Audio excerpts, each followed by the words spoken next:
Hello guys, welcome to the law prep tutorial YouTube channel. अभी CLAT को 2 महीने बाकी हैं और अब वो टाइम आ चुका है कि हम जो भी एक्सपेरिमेंट्स कर रहे थे अपने मॉक में डिफरेंट सेक्शंस को लेके, उस एक्सपेरिमेंट को अब हम बंद करें और एक पार्टिकुलर कॉन्क्रीट प्लान पे, कॉन्क्रीट स्ट्रेटजी को अडॉप्ट करके उस पे कॉन्फिडेंस गेन करें। और इसी स्ट्रेटजी को बूस्ट करने के लिए, उस पार्टिकुलर स्ट्रेटजी को अब कॉन्फिडेंट बनाने के लिए हम आज आपसे बात करने वाले हैं जीके सेक्शन के बारे में कि आखिर जीके सेक्शन में आपका स्ट्रेटजी क्या होना चाहिए, सो दैट आपके पास जितना भी इंफॉर्मेशन है उसके मदद से आप बेहतर परफॉर्मेंस कर सके, ज्यादा से ज्यादा मार्क्स स्कोर कर सके। तो अभी के समय में अगर एस्पिरेंट्स के मन की बात बताऊं तो मैक्सिमम स्टूडेंट्स के मन में यही क्वेश्चन है कि क्या जीके सेक्शन में पैसेज को रीड करूं या स्किप करूं। कभी कभी आप पैसेज रीड करते हो लेकिन क्वेश्चन पैसेज से कोई मतलब ही नहीं रहता और लगता है कि टाइम वेस्ट हो गया। और कभी अगर रीड ना करो तो बहुत सारे क्वेश्चंस के आंसर छूट जाते हैं। ऐसे में स्मार्ट मूव क्या होना चाहिए, कैसे हम इनकाउंटर करें अपने जीके सेक्शन को ताकि कोई रिग्रेट ना रहे, बेटर परफॉर्मेंस रहे, आउटपुट ज्यादा रहे। So let's talk about that in this video. साथ ही हम ये भी बात करेंगे कि आपका अगर कुछ क्वेश्चंस में आंसर ड्यूबियस लगता है, डाउटफुल लगता है, क्योंकि बहुत पहले आपने उन सारे टॉपिक्स को पढ़ा है, धीरे धीरे आप उसको भूलने लगे हो, वैसा सवाल आता है, आपको लगता है कि ऑप्शन ए सही है लेकिन आपका दिमाग कहता है नहीं बी सही है, फिर दिमाग कहता है नहीं सी सही है, और आप ए को छोड़कर बी और सी के साथ चले जाते हैं, घर जाते हैं तो रिग्रेट करते हैं। ये दो जो बड़ी समस्याएं हैं, आइए उसके बारे में हम बात करते हैं। लेकिन सबसे पहले हमें देखना होगा कि आखिर जीके सेक्शन में क्वेश्चंस आते किस तरह के हैं। तो अगर टोटल जितने भी क्वेश्चंस हैं उनको क्लासिफाई किया जाए तो 3 तरह के सवाल आते हैं जीके में। एक होता है कॉम्प्रिहेंशन बेस्ड, जिसका जवाब तो आपको पैसेज में ही दिया हुआ है, पैसेज पढ़ के उसका आंसर दे सकेंगे ऑब्वियसली। तो अगर क्वेश्चन कॉम्प्रिहेंशन बेस्ड है तो डेफिनेटली पैसेज रेफर करना ही पड़ेगा। दूसरे सवाल होते हैं fact based. Fact based question आपके मेमोरी को चेक करता है, अगर आपने उसे याद किया है तो आप जवाब दे पाओगे, याद नहीं है तो जवाब नहीं दे पाओगे। लेकिन जाहिर सी बात है, फैक्ट बेस्ड क्वेश्चन को करते समय भी पैसेज कहीं ना कहीं आपको हेल्प कर सकता है। पैसेज आपको कोई क्लू दे सकता है, पैसेज आपको कोई ऐसा पॉइंट दे सकता है जिससे आप इन्फर होके सही फैक्ट पे पहुंच सके। पैसेज आपको एलिमिनेट करने के बारे में भी कोई आइडिया दे सकता है। साथ ही तीसरा जो क्वेश्चन होता है, थर्ड काइंड ऑफ, वो होता है कॉन्सेप्ट बेस्ड। और कॉन्सेप्ट बेस्ड क्वेश्चन को भी अगर आपने टॉपिक को सही से समझा है तभी आप उसका जवाब दे पाएंगे।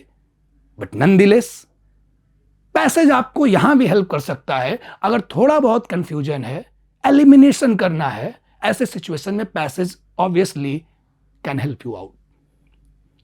तो ऐसे में पैसेज पढ़ें या पैसेज को स्किप करें। तो देखिए, हम पिछले साल के आपके पास कुछ क्वेश्चंस लाए हैं। ये क्लैट 25 का क्वेश्चन है नारी शक्ति वंदन अधिनियम से। अब पहला सवाल देखेंगे तो एक kind of fact based question है कि नारी शक्ति वंदन अधिनियम कब लागू होगा, कब इन्फोर्स होगा। और अगर आप पैसेज देखेंगे तो पैसेज में ये बात लिखी हुई है कि नारी शक्ति वंदन अधिनियम कब लागू होगा। आप देख पा रहे होंगे यहां ये सेंटेंस बोलता है कि long term exercise of census and delimitation, मतलब ये लागू होगा सेंसस एंड डिलिमिटेशन के एक्सरसाइज के बाद। तो पैसेज का पहला पैराग्राफ ही हमें इस क्वेश्चन का आंसर दे देता है कि ये सेंसस के बाद सिर्फ लागू नहीं होगा, सेंसस एंड डिलिमिटेशन के बाद लागू होगा। तो क्लैट 25 की अगर बात करें तो एक क्वेश्चन का जवाब हम पैसेज से इन्फर करके पता कर सकते हैं। दूसरा क्वेश्चन देखें तो ये तो प्योरली कॉम्प्रिहेंशन बेस्ड है, आपको जाहिर सी बात है पैसेज की तरफ जाना ही पड़ेगा इसको पढ़ने के लिए। ये क्वेश्चन जैसे देखिए, ये एक फैक्ट बेस्ड क्वेश्चन है, आर्टिकल 330A एंड 332 के बारे में पूछ रहा है। और अगर आप पैसेज देखेंगे तो यहां आर्टिकल 330A एंड 332 के बारे में डिस्कशन किया गया है, जहां बोलता है कि while the reservation of 1/3 of seats for women belonging to the scheduled caste and tribes under the amendment to article 338 and 332। कहना चाहता है कि 330A एंड 332 आर्टिकल जो है ये women reservation with regard to schedule caste and schedule tribe के बारे में बात कर रहा है, जो कि आपको इधर कोई भी ऑप्शन नहीं दिखेगा और इसलिए इसका answer none of the above है। सिमिलरली अगर आप देखें तो क्लैट 24 जिसमें चंद्रयान 3 आया था, आप देखें चंद्रयान 3 का ये पैसेज है और इस पैसेज से ये क्वेश्चंस आए थे। अगर आप इसमें देखेंगे तो जैसे what is the role of Pragyan, ये एक कॉन्सेप्ट बेस्ड क्वेश्चन है। और अगर आप पैसेज देखेंगे तो आपको यहां दिखेगा, ये एक लाइन दिखेगा जहां से आप इन्फर कर पाएंगे कि on the one hand is the confidence of Vikram while on the other hand is the bravery of Pragyan, और Pragyan is continuously leaving its footprints on the moon. The picture taken from different cameras while have just been released and I have had the privilege of seeing are indeed amazing। यहां बता रहा है कि प्रज्ञान क्या करता है, तो leaving its footprint on moon and pictures taken from different cameras। मतलब यहां से अराइव होता है कि प्रज्ञान क्या है, तो प्रज्ञान एक कैमरा है और प्रज्ञान क्या करेगा, तो प्रज्ञान फोटोग्राफ्स लेगा। तो ऐसे बोले तो क्वेश्चंस फैक्ट बेस्ड भी हो, कॉन्सेप्ट बेस्ड भी हो, फिर भी पैसेज रीड करना जरूर आपको हेल्पफुल हो सकता है उसका आंसर तक अराइव करने के लिए। तो क्या हमें सारे पैसेज को लगातार पढ़ना है और फिर क्वेश्चंस को करना है? ऐसे में तो जीके के लिए टाइम ही बहुत ज्यादा चला जाएगा और बाकी जो रीडिंग कॉम्प्रिहेंशन सेक्शन है उसको फिर कब करेंगे? तो इसके लिए स्मार्ट मूव क्या है? स्मार्ट मूव ये है कि आप अपने पूरे अटेम्प्ट को, पूरे स्ट्रेटजी को 2 पार्ट में डिवाइड करें। और 2 पार्ट में जो आप डिवाइड करें उसमें पहला होगा फर्स्ट गो स्ट्रेटजी।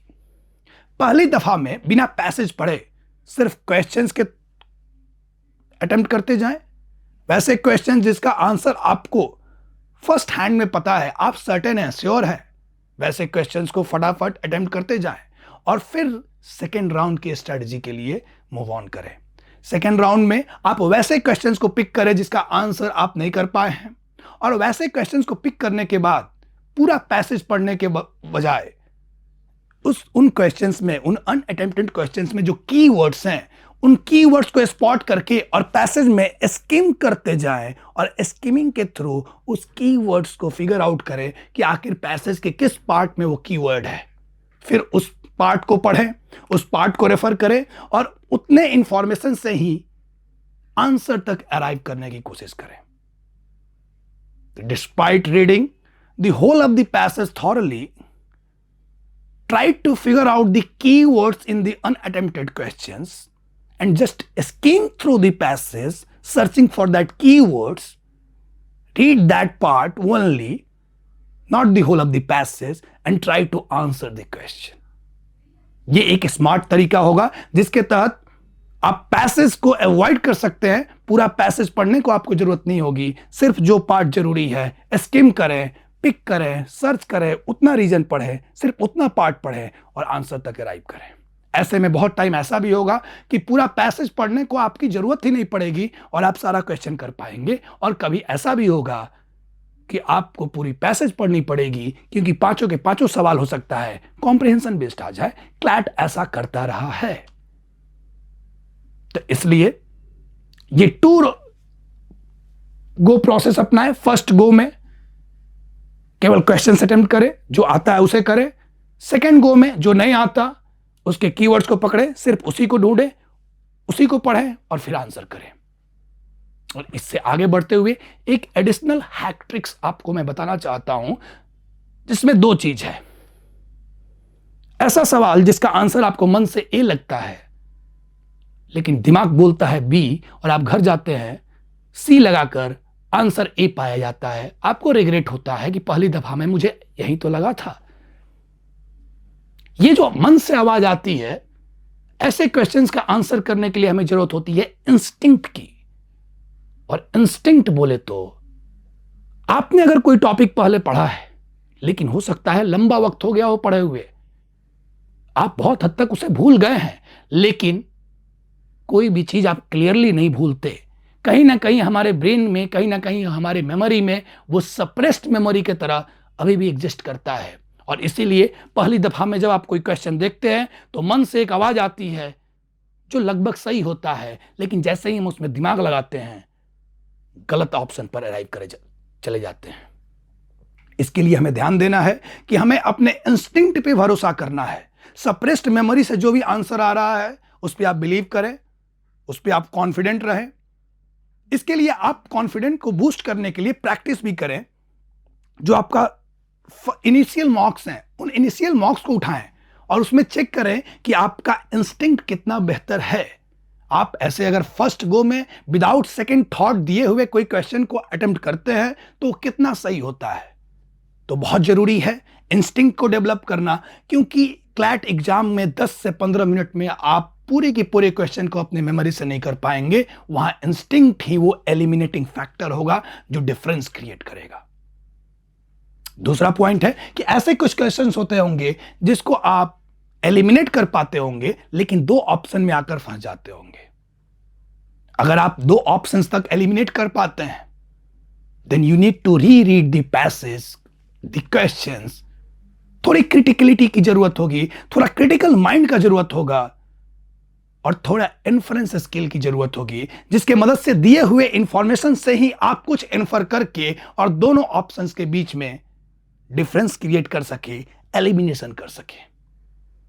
तो ये जो एडिशनल हैक ट्रिक्स दिया हुआ है इसे आप जरूर प्रैक्टिस करें अपने इनिशियल मॉक्स में, पास्ट मॉक्स में। अपने इंस्टिंक्ट को मजबूत करने की कोशिश करें और अपने एलिमिनेशन को भी मजबूत करने की कोशिश करें।